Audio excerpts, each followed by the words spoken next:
She is known as a clinical lecturer, narrative and performance writer, as well as visual artist for the Day of the Dead, including fashions and site-specific ofrendas, altares to commemorate the dead. Consuelo currently has 2 installed altares out in the Los Angeles area. The first altar is located in El Sereno for El Sereno in the Arts Day of the Dead. This altar commemorates her loved ones, including her brother, Benjamin Garcia Flores, her father, Jose Santana Flores, and her mother, Guadalupe Garcia Flores. The second altar, which I had a chance to stop by today at Grand Park and take a look at, is located in downtown Los Angeles at Grand Park. And the second altar is dedicated to the women who've been murdered out in Ciudad Juárez in Mexico.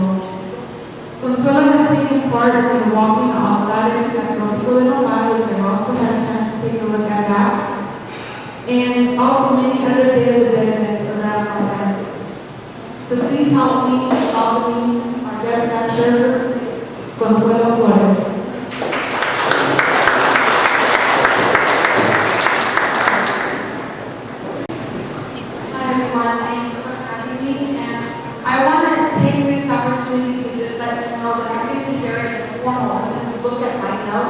But also, if you have questions while I'm speaking, please feel free to ask. Even if it's like something that everyone should know and people might be embarrassed to ask, do not be embarrassed.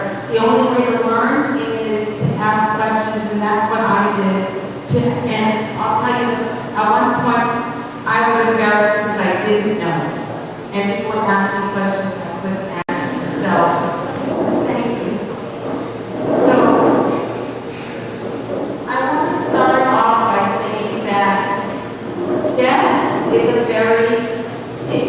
it's a common denominator.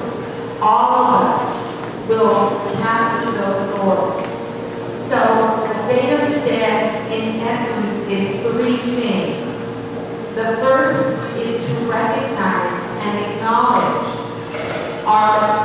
the gifts that were given to us by our ancestors, those people who have died before us, but gave us something to remember them by. And when I mean by remember or gave us something, it does not mean, here, I'm giving you a pen. It's let me teach you how to cook. Let me teach you a second language. Let me teach you how to read in another language. Those are gifts that we cannot ever repay our ancestors for enough. So we acknowledge, we memorialize them, and we honor them for the gifts that they gave us. The second thing is to come to terms with our own death. We too are mortal. We too will also pass. And because of that, we want to do the third thing, which is to celebrate life every single day. And not just celebrate our own life, but the life of those people who come into our past and give us those gifts as well. So those are the 3 main things. Memorialize and honor the dead, come to terms with your own mortality, and celebrate life. Those are very, very basic, fundamental practices on which Day of the Dead is built. So the one thing that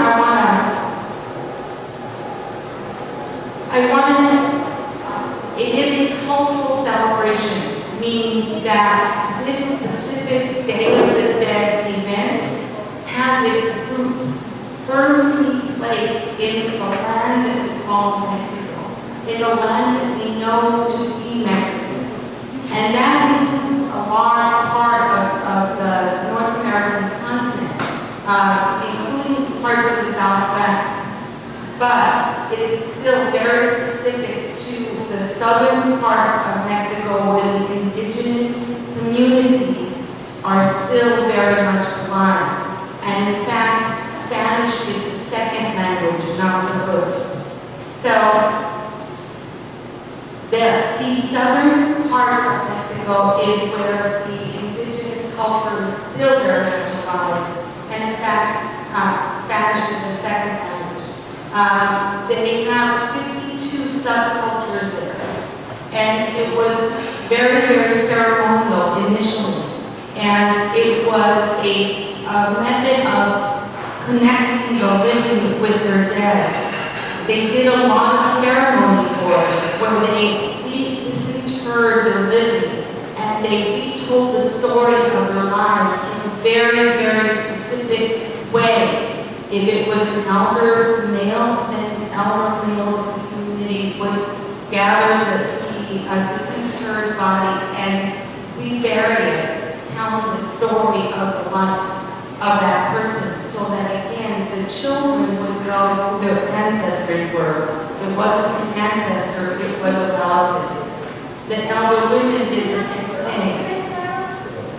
So, as time went on, Cortez came and conquered Mexico in the 16th century. At that time, they brought with them Catholicism. Catholicism was a religion that held in trajectory November 1st and November 2nd. November 1st is All Saints Day, and November 2nd is All Souls Day. So when these two religions, for lack of a better term, merged, a new Day of the Dead celebration emerged from that union. The first, November 1st, is relegated to the children who have died, because they are considered free of sin and therefore more sanctified. And so November 1st is for children, All Saints Day. November 2nd is Souls Day, and that's for any adult who has died. And so it's a month-long celebration starting early on in October, where we start constructing altars. We start planting or getting the flowers ready, making sure that they're well harvested and well taken care of. There are rituals in Mexico still to this day where people will buy very long candles, because the length of the candle will determine how long you sit vigil in the cemetery. So the concept is for the altar. So let's go to the altar now. The altar usually has 3 levels.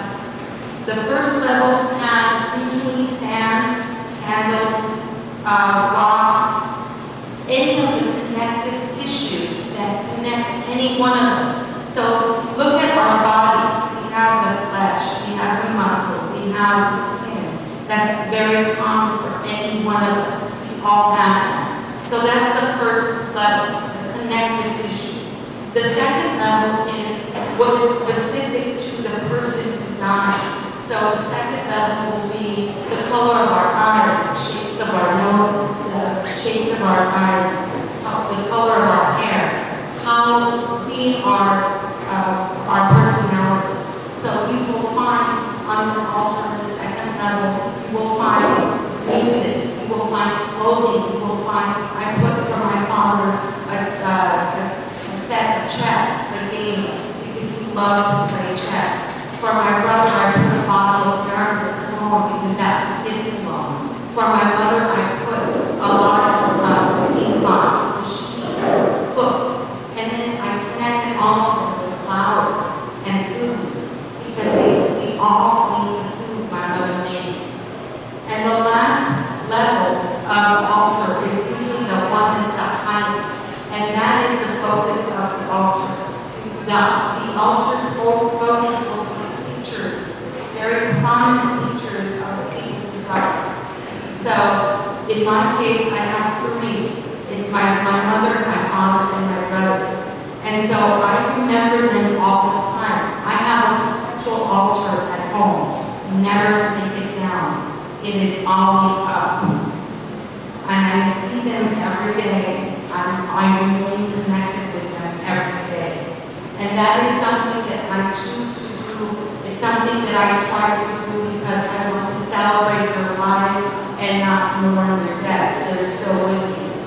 Now, what I want to do is take it back to the celebration, how it came to be here in Los Angeles. Actually, now, you can find any kind of celebration of the Day of the Dead pretty much anywhere in the United States.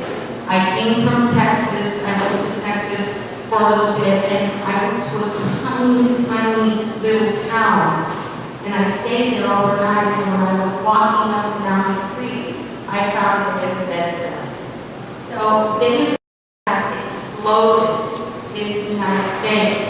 But I do want to, I want to acknowledge the first institution that gave birth to that celebration here in Los Angeles, and became the grandmother, I want to say, of the celebration for every other one in the U.S., and that is self-help graphics.